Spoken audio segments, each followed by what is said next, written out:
ఇక్కడ ఈ పాలమూరులో ప్రజలు వలసల టాపిక్ మాట్లాడుతున్నాం కాబట్టి ఇక్కడ జీవనోపాధి లేనప్పుడు సహజంగా వలసనే పోతారు.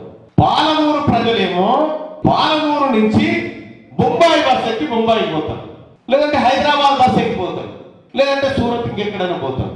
ఈ ప్రజలు అర్థం చేసుకోవాల్సింది ఏంటంటే, మీరెట్లయితే వలస పోతా ఉన్నారో మీ పాలకులు ఏం చేస్తా ఉన్నారో ఆలోచన చేయాలి కదా. కొడంగల్ నుంచి ఏది అచ్చంపేట నుంచి కొడంగల్కు వలస పోయింది ఎవరు? రేవంత్ రెడ్డి గారు. గద్వాల నుంచి మహబూబ్ నగర్ వలస వచ్చింది ఇంకొక ఆమె. వీళ్ళేమో విత్ ఇన్ ద డిస్ట్రిక్ట్ లో వలసలు. వీళ్ళ వలసలేమో ఇక్కడే, మన ఏమో బయట అనుకుంటున్నాం మన భ్రమలో. అంటే వలస అనేది రాజకీయ వలస కూడా వలసే, ఓన్లీ పాలమూరు వలసలే కాదు, రాజకీయ వలస కూడా వలసే.